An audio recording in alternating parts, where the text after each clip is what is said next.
नमस्कार, मैं नुपुर पांडे आपका स्वागत करती हूं अपने चैनल द हील न्यूज़ में। 22 अगस्त दिन रविवार को कृष्णानगर थाने से एक ऐसा मामला सामने आया है जिसने प्रशासन के ऊपर एक प्रश्न चिन्ह लगा दिया है। इस मामले में प्रशासन की ओर से बताया जा रहा है मृतक गेंदल लाल, जो कि सीलमपुर के एक रेस्टोरेंट में बेलदार की नौकरी करते थे, उनकी मृत्यु एक आकस्मिक मृत्यु थी। मृत्यु का कारण अभी तक स्पष्ट नहीं हुआ है। वहीं मृतक के परिवारजनों ने रेस्टोरेंट के मालिक और प्रशासन के ऊपर ही सवाल उठाए हैं। बेटे के अनुसार 22 अगस्त की सुबह गेंदल लाल काम पर गए थे।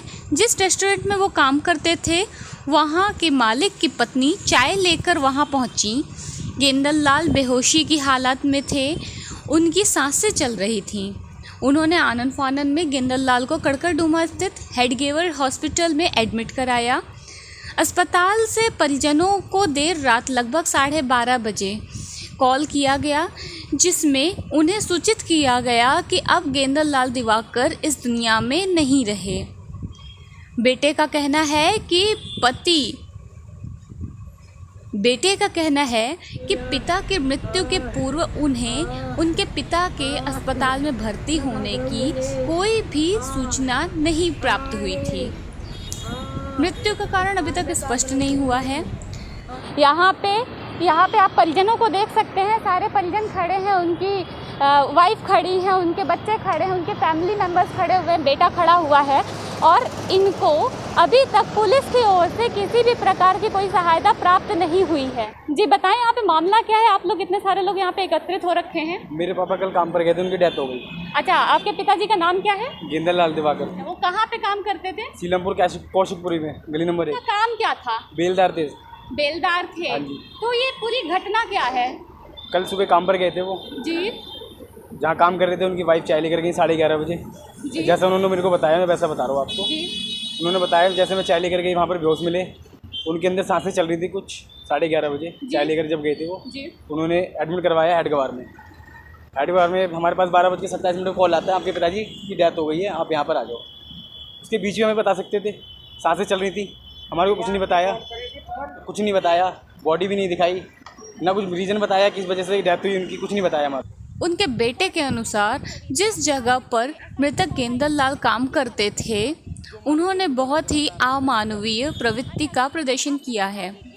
यहाँ तक कि मृतक के परिवारजनों से बदतमीजी से भी बात। मृतक की पत्नी के अनुसार पहले उनको उनके पति गेंदल लाल का मृत शरीर भी नहीं देखने दिया जा रहा था, परंतु शिनाख्त के दौरान जब उन्होंने डेड बॉडी देखी तो उस वक्त शरीर पर काफ़ी सारे चोट के निशान थे।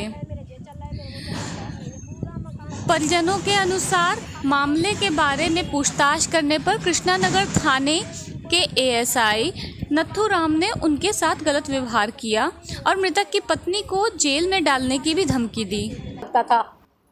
तो कल दबे थे, वो मिट्टी में दबे पड़े थे, तो मैंने कि मुझे दिखाओ कितना मंजिल। मैं तो नहीं थी वहाँ पर, तो मुझे धमकी दी इसने, पुलिस वाले ने, कि मैं तुझे जेल में बंद करा दूंगा, अभी ज़्यादा धमकी देगी तो ज़्यादा रो मत यहाँ पर, चल पुलिस में बंद करा दूंगा तेरे लिए मैं, ये बोला।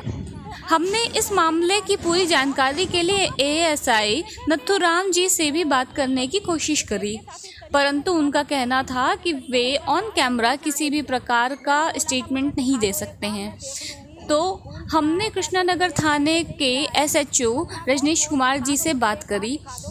उन्होंने अपनी बात स्पष्ट रूप से रखते हुए यह बताया कि परिजनों के साथ किसी भी प्रकार की कोई बदसलूकी नहीं हुई है और शरीर पर यदि कोई मारपीट के निशान हैं तो वो पोस्टमार्टम रिपोर्ट के बाद सारे क्लियर हो जाएंगे। हेलो जी, कृष्णानगर थाना एसएचओ रजनीश कुमार जी बात कर रहे हैं? जी बोल रहा हूँ। जी नमस्कार, मैं नुपुर पांडे बात कर रही हूँ। मैं एक पत्रकार हूँ, द हिल न्यूज़ से बात कर रही हूँ। विक्टिम थे गेंदा लाल दिवाकर, जिनकी डेथ हो गई थी। FIR number 24A।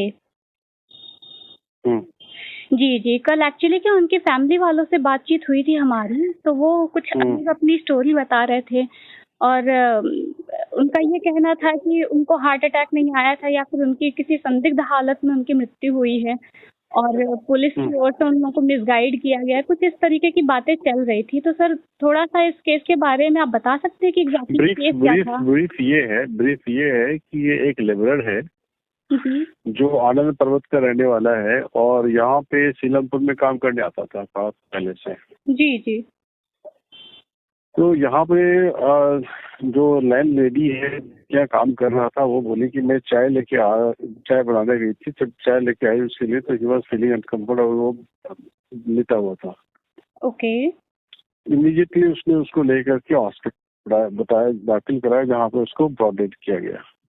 अच्छा अच्छा वहाँ पे हमारे पास कोई फोल प्ले की कोई इन्फॉर्मेशन नहीं है कि किसी ने मार पिटाई की, कुछ किया ना, उसका कोई एक्सटर्नल इंजरी है जिससे कि चोट भी लगी हो। जी नहीं एक्चुअली तो कोई मोटिव नहीं है। जी जी तो उसमें कोई मोटिव नजर नहीं आया कि उसके पीछे किसी कोई मोटिव होगा कि उसको मारने का या कोई रीजन हो। तो अब हमारे पास ये इंक्वेस्ट रिपोर्ट आएगी, इंक्वेस्ट रिपोर्ट हमें ये बताएगी कि कॉज ऑफ डेथ क्या था। तो सर वैसे रिपोर्ट्स वगैरह कब तक रिलीज हो जाएंगी? तो टाइम लगता है उसमें। Okay okay. और ऐसा कुछ प्रोसेस होता है क्या कुछ के पोस्टमार्टम के पहले की और बाद की कुछ फुटेज वगैरह हम लोग को इशू हो सके? जी कुछ ऐसा होता है क्या कि बॉडी का पहले पोस्टमार्टम के पहले का हमारे पास फुटेज आ सके, पोस्टमार्टम के बाद का फुटेज हो सके? बॉडी के पोस्टमार्टम का फुटेज जो भी है वो तो इंक्वायरी का प्रोसेस है। ओके। एक्चुअली क्या जो विक्टिम थी, मृतक की जो वाइफ थी, उनका ये कहना था कि उन्होंने बॉडी देखा था लेकिन बॉडी पे नील के निशान थे, चोट लगने के निशान वो थे। नील के निशान होंगे तो पोस्टमार्टम रिपोर्ट में आएगी वो। जी जी हमारे पास तो कोई एक्सटर्नल इंजरी दिखाई नहीं दी उसमें। Okay okay fine sir. Number one. Number two कि पोस्टमार्टम रिपोर्ट तो थर्ड पार्टी देता है ना। तो इसीलिए पोस्टमार्टम के लिए वो लोग पहले बेबाफ की बात कोई कर रहे थे, मैंने मना कर दिया था कि पोस्टमार्टम होगा। Okay okay. पोस्टमार्टम के बाद ही हम डिफाइन कर पाएंगे ना कि कॉज ऑफ डेथ क्या है। हाँ जी हाँ जी। चलिए हमारा हम कोई एक्सपर्ट नहीं है इसके ना। नहीं नहीं ठीक है सर, थैंक यू, बहुत बहुत धन्यवाद हमसे बात करने के लिए, अपना कीमती समय देने के लिए। Thank you.